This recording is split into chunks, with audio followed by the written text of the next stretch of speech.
My full name is Alan Michael Rhyelle. I served in the Army.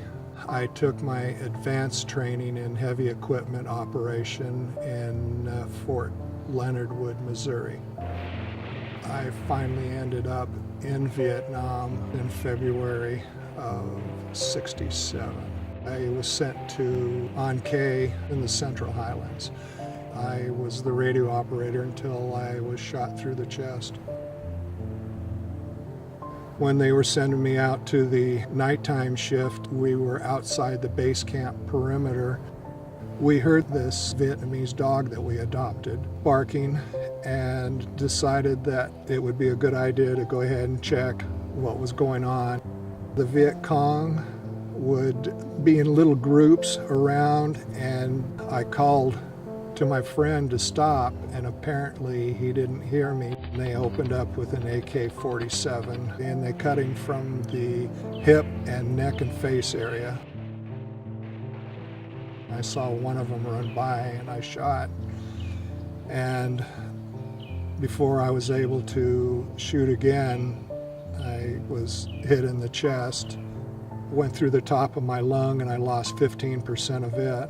It split my sternum from top to bottom.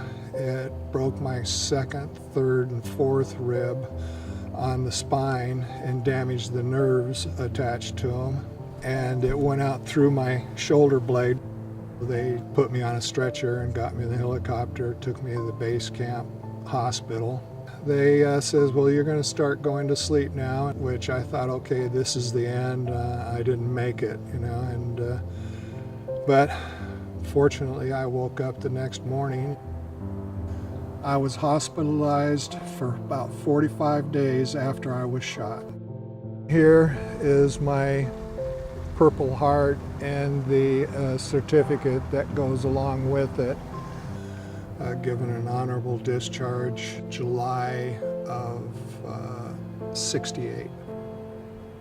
In '76 is when I was diagnosed with PTSN, which is post-traumatic stress neurosis, and then they changed it to the post-traumatic stress disorder. I would disassociate myself with people as much as I could. I had lots of problems on sleeping, and I had had some severe nightmares, and they used to give me Valium like it was candy. I could just take as many as I needed, to get the pain away, and it didn't do any good. And finally, I just cold turkeyed them and never went back again. And I was doing illegal marijuana to be able to survive. I was using it when I got off of the Valium because it would calm me down certain times and keeps the PTSD from manifesting itself as much. My daughter was involved in a car accident. After the accident, my daughter was pretty much bedridden with a lot of pain, and they had given her these medications. It was a total of 4 for, I'd say, about maybe 3 weeks.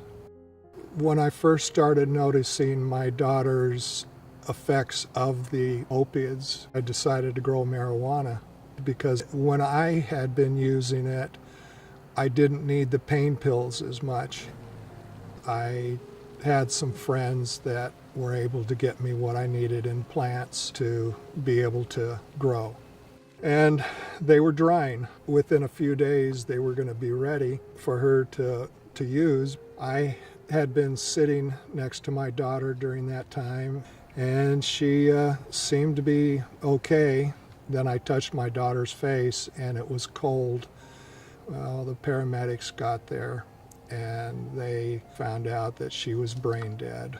The coroner sent back that the combination of the 4 medications became toxic to her and slowed her heart down enough to where she stopped breathing, and that was it. Well, the paramedics smelled the marijuana that I was growing. They alerted the sheriff's department, and they came out and confronted me at the same time that they were getting ready to take my daughter out to the corners. I was charged with a felony with no intent to sell any of the marijuana I was growing, and I lost my right to vote.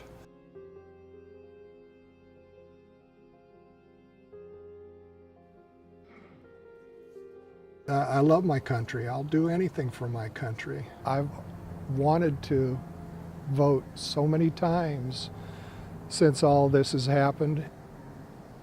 When a person's paid their debt, they should forgive them and, let them go on and be productive citizens.